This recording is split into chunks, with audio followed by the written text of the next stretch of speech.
जाड़ों का मौसम है और जाड़ों से में सर्दी से बचने के लिए लोग बाजार की ओर जाते हैं और वहाँ पर रूम हीटर खरीदते हैं। तो वहाँ जब वो मार्केट में जाते हैं तो उन्हें नए-नए या तरह-तरह के रूम हीटर देखने को मिलते हैं। यानी बहुत ही तरह के रूम हीटर दिखाई देते हैं, तो वहाँ से जो भी उन्हें अच्छा लगता है तो उसे वो खरीद कर ले आते हैं और उससे जाड़ों में रूम को गर्म करते हैं। लेकिन एक टाइम ऐसा भी आता है कि वो रूम हीटर खराब हो जाता है। तो इस सिचुएशन में उसको ठीक कराया जाता है और ठीक कराने के लिए मिस्त्री के पास भी जाया जाता है, तो वहाँ पर उसे ठीक कराया जाता है। तो मेरे पास रूम हीटर को ठीक करने के लिए एक परफेक्ट सॉल्यूशन है। तो इस वीडियो में हम जाने रूम हीटर को किस तरह से बहुत ही अच्छी तरीके से ठीक किया जाता है और कहाँ से इसको खोला जाता है और किस तरह से इसको ठीक किया जाता है। तो वीडियो में लास्ट तक बनी रहिए और ये जाने कि रूम हीटर को ठीक करने का वो कौन सा परफेक्ट सॉल्यूशन है। तो देखिए, ये मेरे पास एक रूम हीटर है और ये बिल्कुल इस तरह का दिखाई दे रहा है जिस तरह का एक टेबल फैन होता है। सेम टू सेम बिल्कुल टेबल फैन की तरह ही ये रूम हीटर दिखाई दे रहा है। यानी दूर से देखने में ये ऐसा लग रहा है जैसे कि इसमें रूम हीटर है। अब यहाँ पर देखिए, ये है इसके अंदर एक टाइमर। तो इस टाइमर से आप जैसे ही टाइमर सेट करेंगे तो वहाँ पर जितनी भी टाइम में आप इसको सेट करेंगे तो वहाँ उतने टाइम तक ये चल जाएगा और ये ऑटोमेटिक बंद हो जाएगा। तो इसमें ये टाइमर भी दिया गया है, देखिए ये वाला। और यहाँ इसमें घूमने वाला सिस्टम भी दिया गया है, यानी एक इसमें छोटी मोटर लगी है जिससे कि ये घूमने का काम भी करता है। और देखिए, ये इसका मल्टी फंक्शन स्विच है, यानी आप इसको रोटरी बोल सकते हैं। इसमें मोड होते हैं, यानी स्लो, मीडियम और हाई स्पीड में आप इसको कर सकते हैं। यानी अगर आप इसको स्लो मोड में करेंगे तो स्लो में मिल जाएगा और मीडियम में करेंगे तो मीडियम में, और ज़्यादा फुल स्पीड में इसको यानी हाई में चलाना है तो वहाँ पर ये ज़्यादा तेज़ भी चलेगा, यानी हाई हो जाएगा।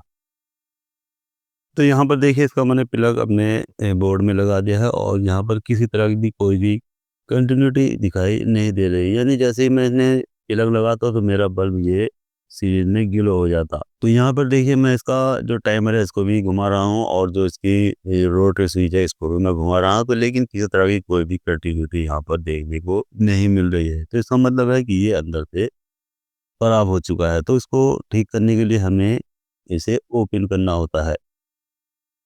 तो अब देखिए, यहाँ पर इसमें ये एलिमेंट लगा हुआ होता है। जब ये ऑन हो जाता है तो यहाँ पर ये एक आग जैसा दिखाई देता है, यानी ये ग्लो होता हुआ दिखाई देता है। लेकिन यहाँ पर बिजली का सप्लाई आने के बाद भी यहाँ पर किसी तरह की हमें कोई कंटिन्यूटी दिखाई नहीं दे रही है। तो देखिए, इसको पलट लेते हैं और पलट लेने के बाद यहाँ पर देखिए, इसमें एक ये पुश बटन होता है। यानी जैसे हम इसको नीचे रखते हैं इस तरह से देखिए तो ये अंदर की ओर दबता है और उससे सप्लाई ऑन होती है। और अगर हम इसको इस तरह से गिरा लेंगे या उठा लेंगे तो ये जैसे ही स्विच इसका बाहर की ओर निकलेगा तो ये इसकी सप्लाई ऑफ हो जाती है। तो देखिए, अब यहाँ पर इसमें जो ये छेद दिखाई दे रहे हैं इसमें स्क्रूज लगे हुए होते हैं और इन स्क्रूज को हमें खोलना होता है जिससे कि ये इसकी नीचे वाली जो बॉडी है ये बिल्कुल अलग हो जाती है। तो इसके लिए हमें चलिए स्क्रू ड्राइवर लेना होगा और उसको यहाँ से देखिए, जो ये होल दिखाई दे रहे हैं देखिए ये वाले, इन सभी होल में स्क्रूज लगे हुए होते हैं। तो हमें यहाँ से इसको एक-एक करके सभी स्क्रूज के खोलने होते हैं। तो जब हम इसके सभी स्क्रूज खोल लेंगे तो ये इसकी जो बेस प्लेट है या नीचे वाली जो इसकी ये प्लेट है ये बिल्कुल अलग हो जाती है। तो चलिए, इसके जो इसमें स्क्रूज लगे हुए हैं पहले हम इनको निकाल लेते हैं और निकालने के बाद जैसे ही हम इसको ओपन करेंगे इसके बाद इसमें क्या-क्या पार्ट्स लगे हुए हैं वो सब दिखाई दे जाते हैं। तो चलिए, सबसे पहले हम इसके जो स्क्रूज है वो उनको ओपन कर लेते हैं। तो देखिए, जैसे मैंने इसके स्क्रूज ओपन किया तो यहाँ पर ये इसकी प्लेट बिल्कुल नीचे की ओर हो जाती है। तो यहाँ पर देखिए, इसमें सभी पार्ट लगे हुए हैं। इसमें मोटर भी है और टाइमर और रोटरी वगैरह सब कुछ लगे हुए हैं। तो देखिए, यहाँ पर मैं इसको पास से दिखा देता हूँ। तो देखिए, ये पुश बटन है और पुश बटन पर एक इसमें कनेक्टर इस साइड लगा हुआ है और एक इस साइड लगा हुआ है। तो देखिए, जो ये मैंने अभी निकाला है ये कनेक्टर पर जल चुका है, देखिए यहाँ से। यानी इसकी जो वायर है वो यहाँ से जल चुकी है और ये सिर्फ कनेक्टर ही यहाँ पर बच गया है, देखिए यहाँ। और इसकी जो वायर है वो दूसरी तरफ जलकर निकल गई है। तो देखिए इसे हमें लगाना होता है, तो यहाँ से हम इसको साफ करेंगे और इसकी जो पत्ती होती है उसको अच्छे से चौड़ा कर लेंगे, जिससे कि इसमें वायर को हम आसानी से लगा देंगे और उसको प्लायर से अच्छे से दाब देंगे, जिससे कि ये वायर इसके अंदर मजबूत हो जाता है और इसका जो ये कनेक्टर है ये फिर जल्दी से नहीं जलने वाला है। तो चलिए सबसे पहले हम इसमें जगह बनाते हैं, जिससे कि इसके अंदर वायर को रखा जा सके और उसके बाद जब इसमें जगह बन जाएगी तो यहाँ पर हमें वायर रखना है और उसको अच्छे से टाइट कर देना है। अब देखिए ये वाला है वो वायर जिसमें कि ये यहाँ से जलकर निकल गया था। अब इसे हम इसका जो पीवीसी है उसको उतारेंगे और इसके अंदर से जो कॉपर है उसको निकाल कर यहाँ इसकी जो हमने पत्तियाँ सीधी की है उसमें इस तरह से रखेंगे और नोक प्लायर से देखिए हम इसको इस तरह से अच्छे से दोनों तरफ से इसकी जो पत्तियाँ हैं उनको हम दाब देंगे, तो ये बहुत ही अच्छे से इसमें टाइट हो जाता है।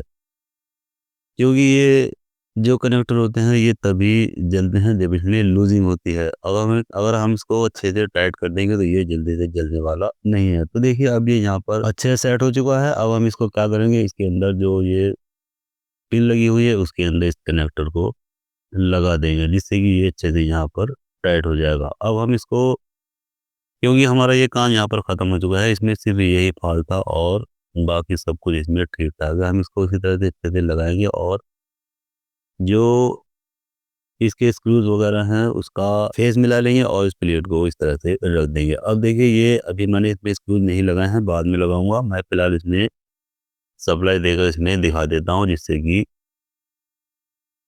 ये पता चल जाए कि अभी बिल्कुल ठीक हो चुका है। तो देखिए मैंने इसमें सप्लाई दे दी है और मेरा बल्ब इसमें ग्लो हो चुका है। चलिए सबसे पहले मैं इसमें अपना बल्ब दिखा देता हूँ, जो कि मैंने सीरीज में अभी इसको लगाया है और सीरीज में जब मैंने इसको लगाया है तो यहाँ पर मेरा जो बल्ब है वो भी गीलो होता हुआ दिखाई देगा। तो देखिए ये प्लग लगा हुआ है और ये बल्ब ऊपर गीलो हो रहा है, यानी इसमें सप्लाई आ चुकी है। जैसे ही मैं इसका स्विच ऑन करूँगा तो देखिए ये डायरेक्ट हो जाएगा और अब ये यहाँ पर इसका जो ये एलिमेंट है ये देखिए जलता हुआ दिखाई दे रहा है। तो यानी अब ये बिल्कुल ओके हो चुका है और ये एलिमेंट भी जलता हुआ दिखाई दे रहा है। अब देखिए ये है इसकी रोटरी स्विच, यहाँ पर हम इसको ले आएंगे तो ये बहुत ज़्यादा तेज़ मात्रा में गीला होने वाला है, यानी बहुत ज़्यादा आँच देने वाला है। और साथ ही साथ देखिए यह है इसका टाइमर, हम इसे जितना भी सेट करना चाहते हैं वहाँ पर 1 घंटा या आधा घंटा वहाँ पर हम इसको सेट कर सकते हैं और ये अपना आप ही ऑफ हो जाएगा। यानी जितना हम इसका टाइमर भरेंगे वहाँ पर ये अपना आप चलता रहेगा और जैसे ही टाइमर इसका ऑफ हो जाएगा तो ये अपना आप ही बंद हो जाएगा। तो इसलिए टाइमर से ये फ़ायदा होता है कि अपना आप ही ये बंद हो जाता है, इसमें बंद करना नहीं पड़ता है। तो अब देखिए यहाँ पर इस तरह से हमने रूम हीटर को किस तरह से ठीक किया था, ये अच्छी तरह से जान लिया और समझ लिया है। तो दोस्तों वीडियो अच्छी लगती है लाइक करें, शेयर करें और बेल आइकन को भी प्रेस करिए, जिससे कि मैं जैसे ही अपनी नई वीडियो अपलोड करूँ तुरंत आपको इसका मैसेज मिल जाएगा और आपको पता ये चल जाएगा कि नई वीडियो अपलोड हो चुकी है। और साथ ही साथ मेरे यूट्यूब चैनल एनजेआर टेक्निकल को सब्सक्राइब करना ना भूलें। तो मिलते हैं जल्दी ही अगली